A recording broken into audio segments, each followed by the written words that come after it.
Welcome back to The Line. Senator Mary Kay Papen, a Democrat from Las Cruces, longtime Democrat from Las Cruces, has filed Senate Bill 93, which seeks to exclude public job applicants from the state's Inspection of Public Records Act, or IPRA as it's known. The goal is to protect the privacy of job applicants if they're not finalists. This is to encourage highly qualified candidates who may not want their job seeking to be known to their current employers to apply for public positions. Now, transparency advocates, such as the Rio Grande chapter of the Society of Professional Journalists, are very critical of the bill, saying it goes against openness and accountability in the government. Now, full disclosure here, producer Sir Gustavus of the show is a member of the Rio Grande SPJ board and has recused herself from preparing this segment of The Line. Now, Janice, you're known as an advocate for open government. Do you find the merits of this proposal appropriate? So I'm going to start with the highlight. Please. Many thanks to Senator Peter Wirth. Before the legislature began, he finally finished the one important piece about transparency at the legislature. They are webcasting the Senate and they are archiving. Yes. Golly, thank you. 8 years. I'm going to do a fist pump for you. You've been pushing at this, you personally. Janice Arnold, you're the one that started this in our legislature, getting people to webcast. And because we're a big state, the people deserve to know. They deserve to know. So let's talk about Senate Bill 93. This bill is not the first time it's been there. The university presidents actually tried to introduce this last year and the year before. Right. And in 1998 right. also. So there's a point at which, how much secrecy do you want? Are you good for your word? If you're unhappy in your job and you're looking, then for crying out loud, stand up and say that you're looking. And if your boss says, wait a minute, let me talk to you, at least they know. At least they know. And as an employer, I don't know, Merritt, wouldn't you want to know if somebody's unhappy or if they're looking? And sometimes, you need to move on. So I find this to be a very troublesome bill. Okay. And quite frankly, I hope it dies. Interesting. Sophie, one of the details of the bill that folks are still trying to figure out is Ms. Papen wants it known 7 days prior to some amorphous date, hiring date. That's the window that we can see who these finalists are. So if you're still in the running at that point. That's right. Yeah. Is that a reasonable middle ground there to you? Well, I mean, I think if you think so, it's that sort of built on the idea that you think that closing the door on other applicants is okay, and I think that that's something that still needs to be debated. Is 7 days enough time for public response to that information? Is it enough time for the usefulness of the data to really be realized? And that press, it may not for them to it do may their not work. be. And what is a finalist? Yes, well, I mean, say what? somebody what who's still standing at 7 days, I think, is what they're defining it as. Then, not to add. I would say there goes maybe not. those silly words that we just throw away again. Right. What is that? That's right. Dee Dee, let me ask you this. I hear Janice's point on standing up, being a grown-up, saying you're looking for work. Maybe I've worked in some highly politicized places in my life, but I've had some jobs where if my boss found out I was looking, that's it. I'm sorry. Everything changes. It does not go back to par. It does not go back to the way it was before. And sometimes there are some kooky bosses out there. You just don't want them to know. That's the reason you're looking, is you want to get out from under a situation. Is that a bad thing for a person that wants some privacy?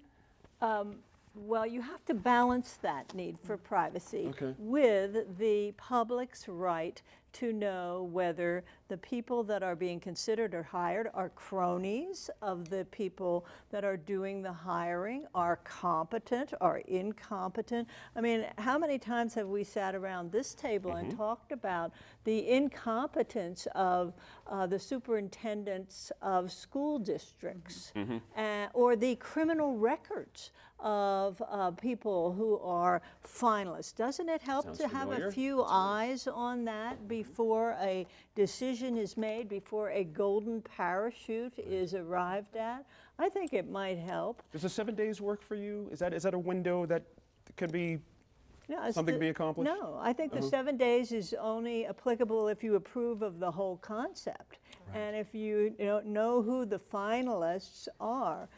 I'm not in favor of this bill, but I don't think it's the most important bill the legislature is considering when it comes to transparency. There's a really great bill about requiring more transparency from super PACs introduced by Senator Peter Wirth. There's another one introduced by Senator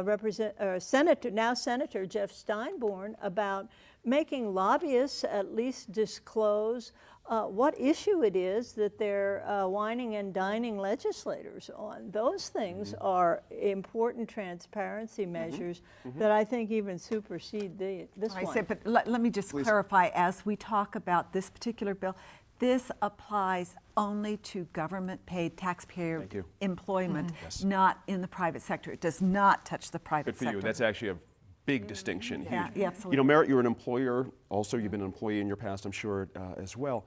How does this strike you? I mean, sometimes having conversations, especially with higher level management positions, not necessarily rank and file, but really, really superstars in your company, it's just different, it seems to me, those kind of conversations. It can't be the same as just applying for any old job out there. Does that make sense to you? There's a certain skill set you're looking for, and sometimes discretion could be part of that skill set for upper management. Do you know what I mean? That's true, but I would say I really don't. I don't buy, particularly with regard to higher education. I don't buy the argument that job seekers need their privacy. I have a relative who is an academic who is currently job seeking, and it's pretty clear that the understanding is once you start looking, everybody knows, and there's a reason you start looking because statuses have changed, and academia is very political. That's right. So I don't think that's an issue. Okay. I think for government employees, people are looking to relocate. I mean, that happens all the time. And I work primarily with the federal government.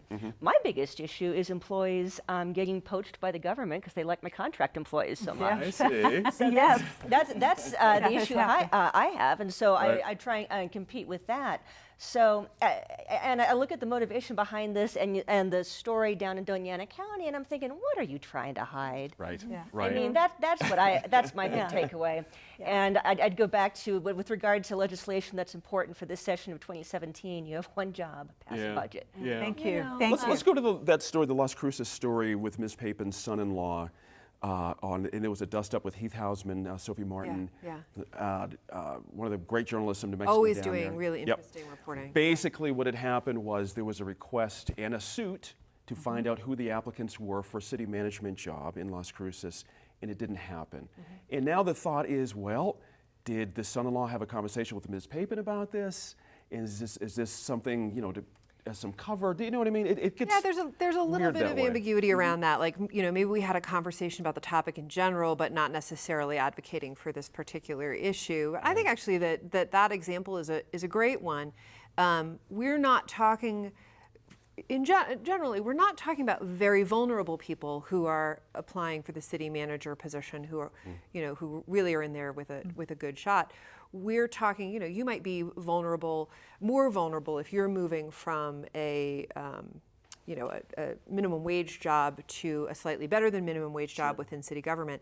Probably you're not actually even being scrutinized from a public records perspective in that sort of position. It's the city managers, it's the director level, the C-level kind of stuff that we are most interested in, with some exceptions. And so I'm not actually even advocating for closing the door on viewing applicants from lower level positions, but I think when you're applying for city manager, you are at a level, to Merritt's point, you are at a level where the expectation is that you are in demand.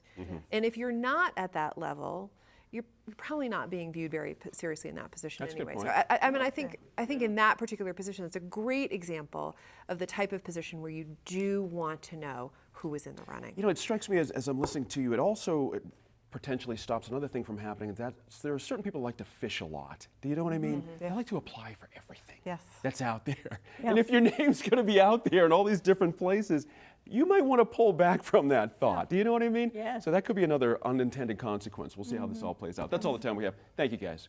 Great stuff this week. Good stuff.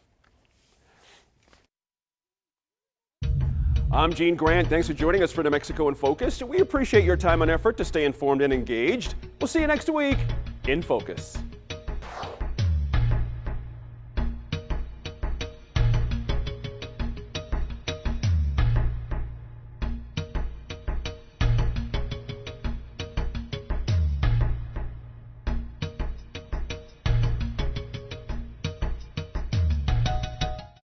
Funding for New Mexico in Focus provided by the McCune Charitable Foundation. And the Nalita E. Walker Fund for KNME TV, the KNME TV Endowment Fund. And viewers like you.